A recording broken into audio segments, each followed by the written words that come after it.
ሰላም የኢትዮ ኢንጂነሪንግ ዩቲዩብ ቻናል ቤተሰቦች እንዴት ናችሁ?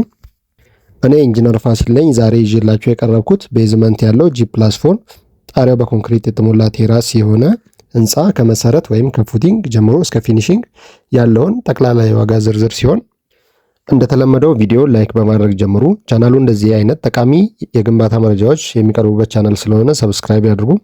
ሁሌም ቪዲዮ ስንለቅ እንዲደርሳችሁ የደውል ምልክቱን መጫናችሁን እንዳትረሱ። እንዲሁም እንዲሰራላችሁ የምትፈልጉትን ቤት እና እንዲሁም ሐሳብ አስተያየቶቻችሁን በኮሜንት አሳውቁኝ፣ እያየው የምሰራላችሁ ይሆናል።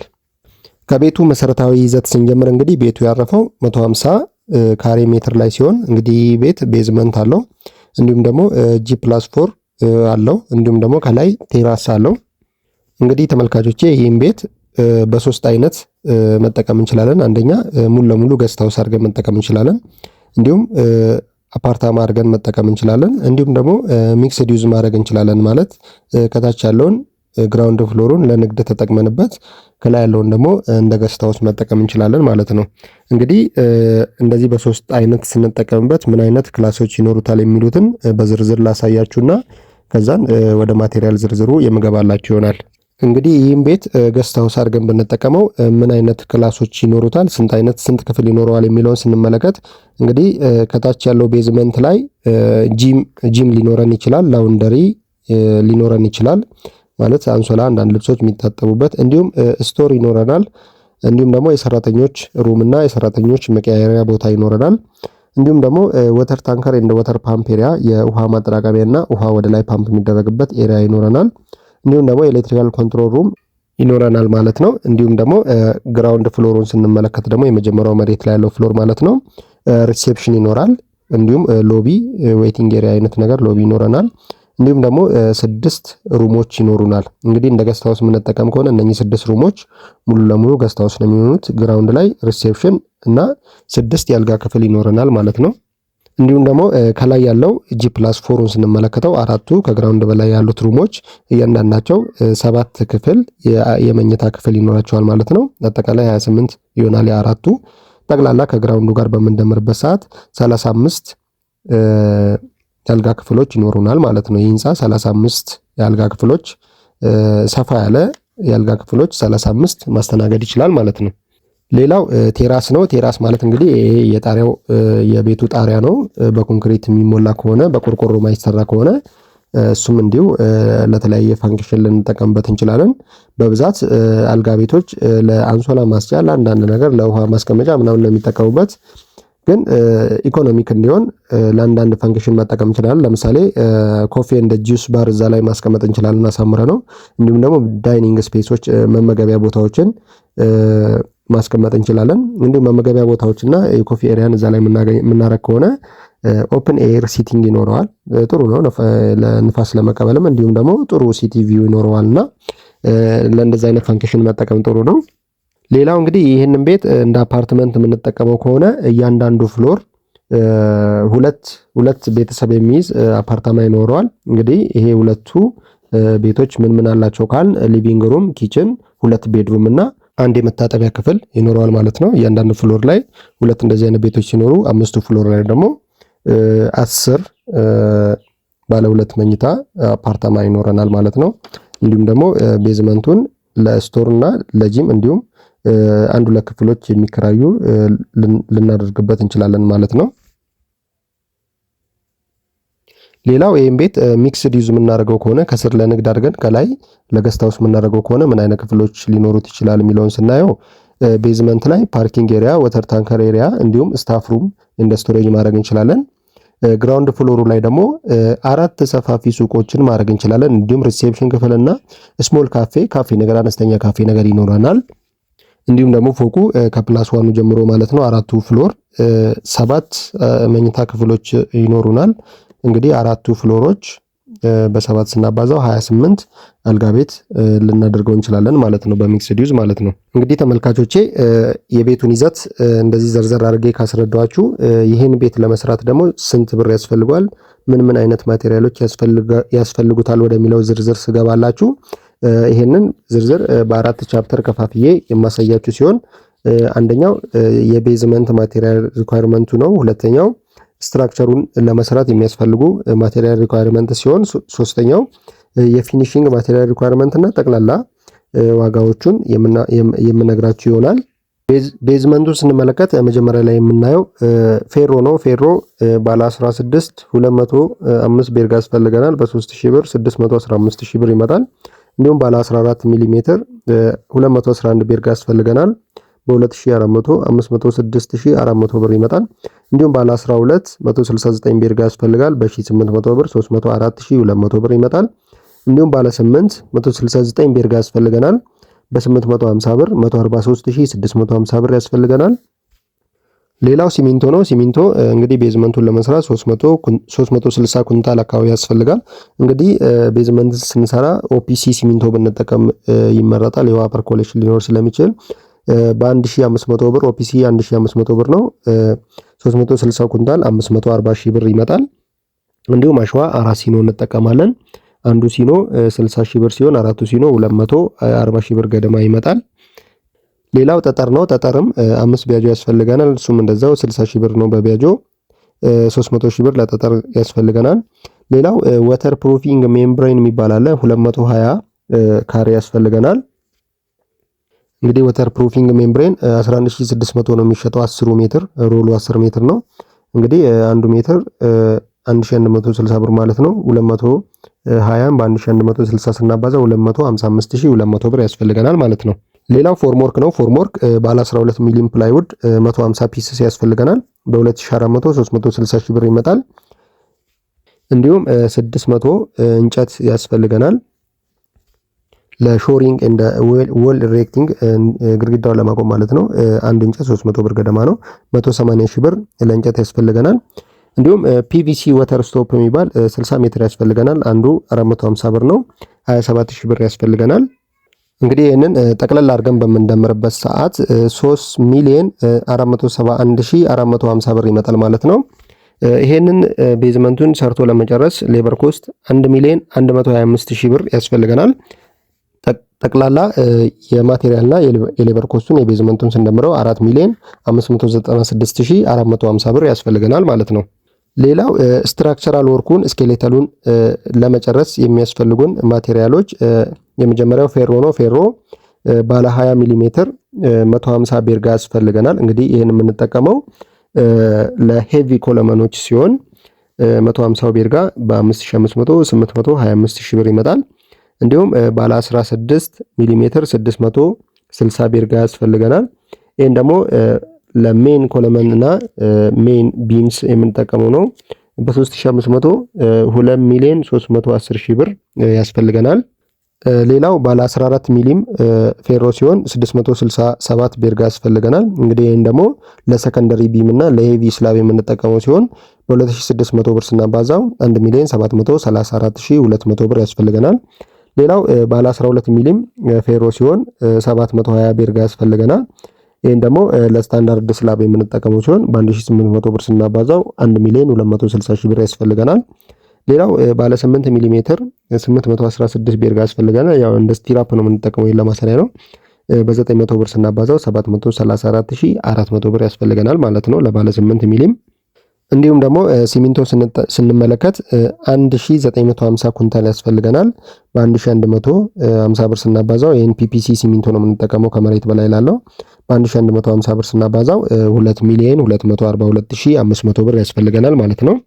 እንዲሁም ደግሞ አሸዋን ስንመለከት 18 ሲኖ ገደማ ያስፈልገናል። በ60 ሺህ ብር 1 ሚሊዮን 080 ሺህ ብር ያስፈልገናል። ጠጠር 02 ጠጠር እንጠቀማለን።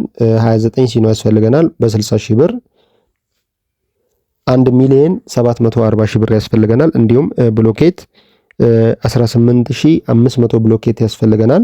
በ35 ብር ስናባዛው 647500 ብር ያስፈልገናል ማለት ነው ለብሎኬት ግዢ።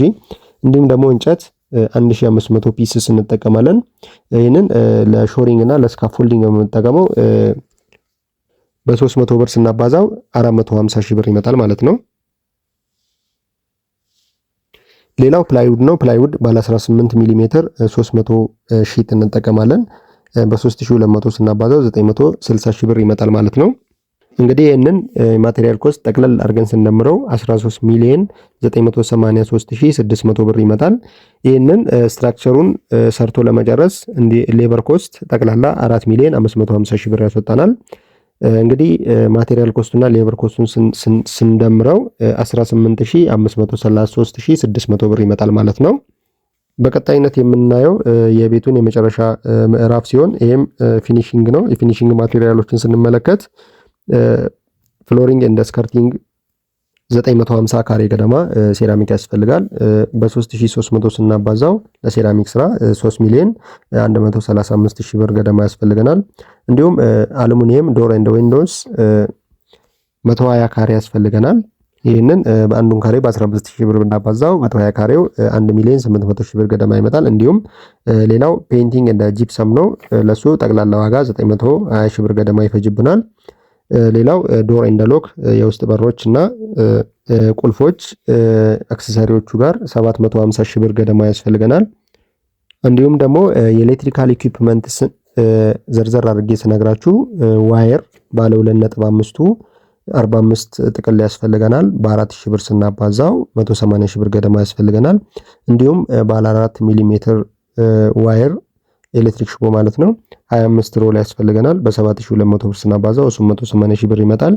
እንዲሁም ደግሞ ፊደር ባለ 16 ሚሊ ሜትር ስኩዌር ገመድ ያስፈልገናል። እሱ 120 ሜትር ያስፈልገናል።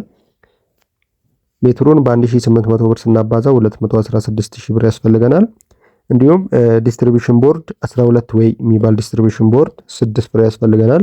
በ10 ሺህ ብር ስናባዛው 60 ሺህ ብር ገደማ ያስፈልገናል።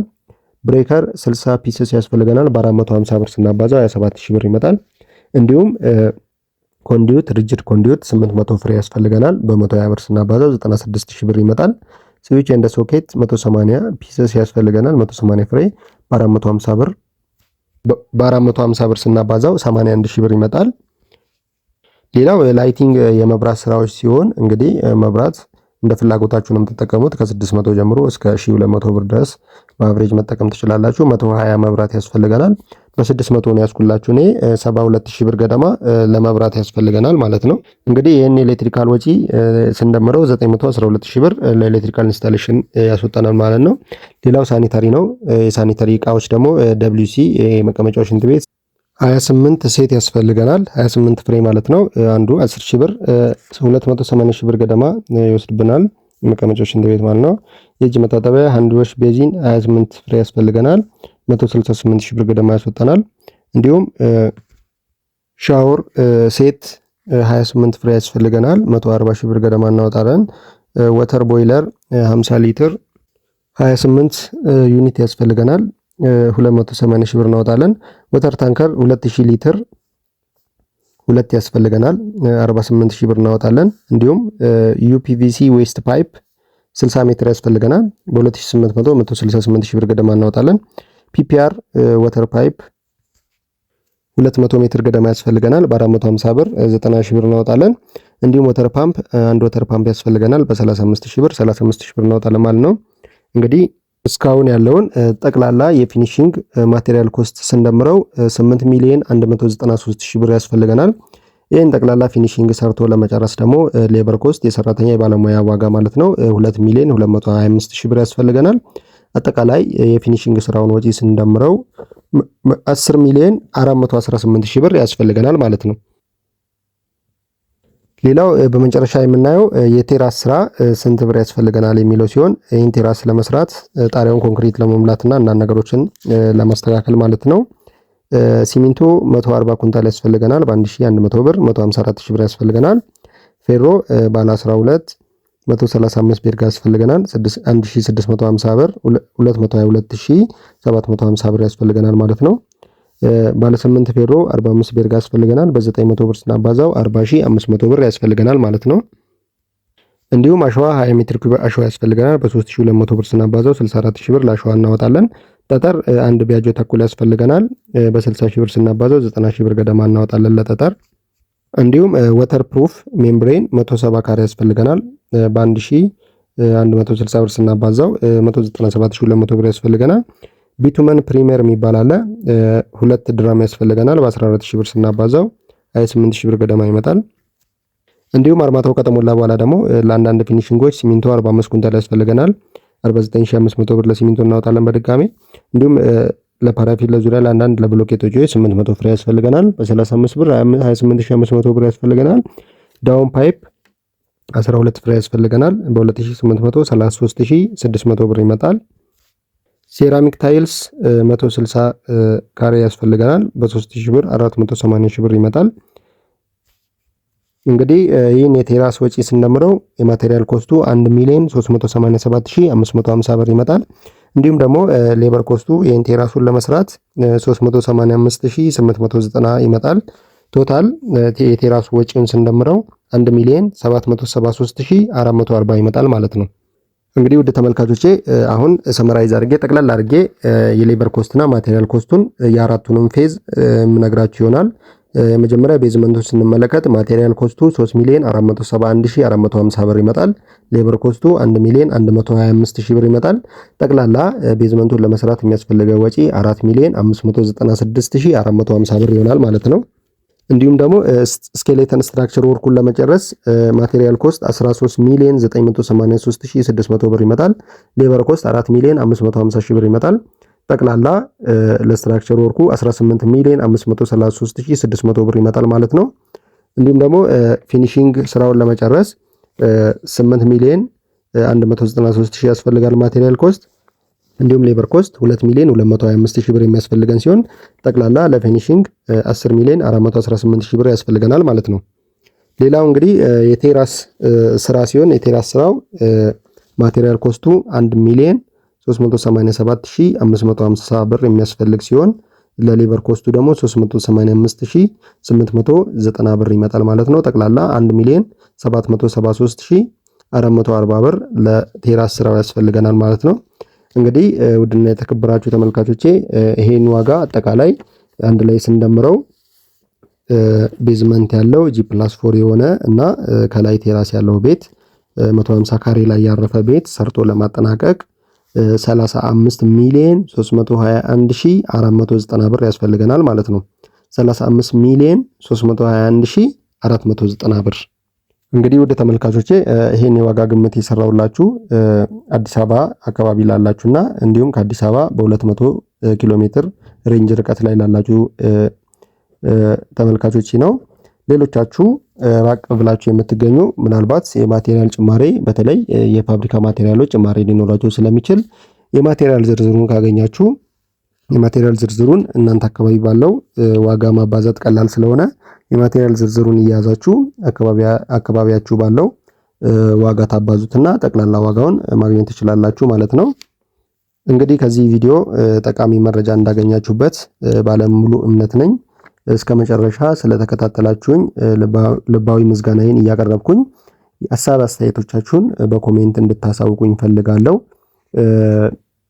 እንዲሰራላችሁ የምትፈልጉትን እንደዚህ አይነት ቤት ይሰራልን፣ እንደዚህ አይነት የዋጋ ግምት ይውጣልን፣ በእንደዚህ አይነት ቦታ ብላችሁ ከነ ሎኬሽኑ አስቀምጡልኝ።